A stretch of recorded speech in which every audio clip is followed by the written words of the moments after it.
உங்களுக்கு தெரியுமா எத்தனை பேர் பைபிளை வாசிச்சு சிரிச்சிருக்கிறீங்க? அந்த அனுபவம்லாம் இருக்கா உங்களுக்கு?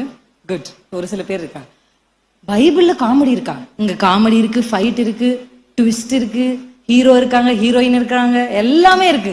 ஆமென். வில்லன் இருக்காங்க, வில்லனுக்கு எப்படி செய்யப்பட்டது எல்லாம் சரி. படைத்த எனக்கு தெரியாதா? ஹல்லேலூயா. இன்றைக்கு நிறைய பேர் நம்ம அப்படிதான். ஐயோ, நான் என் பிள்ளை எப்படி ஆகலும் என் பிள்ளைக்கு ஏதாவது சேர்த்து வைக்கணும். அதுக்காக சர்ச்சுக்கு போறாம கூட எக்ஸ்ட்ரா டியூட்டி பாக்குறது. சர்ச்சுக்கு போனா என்ன கிடைக்குது? அதே பாட்டு, அதே வசனம் தான், எனக்கு தெரியாதுதான். அங்க போனா ஒரு 1000 ரூபாய் எக்ஸ்ட்ரா கிடைக்கும். ஆமென்.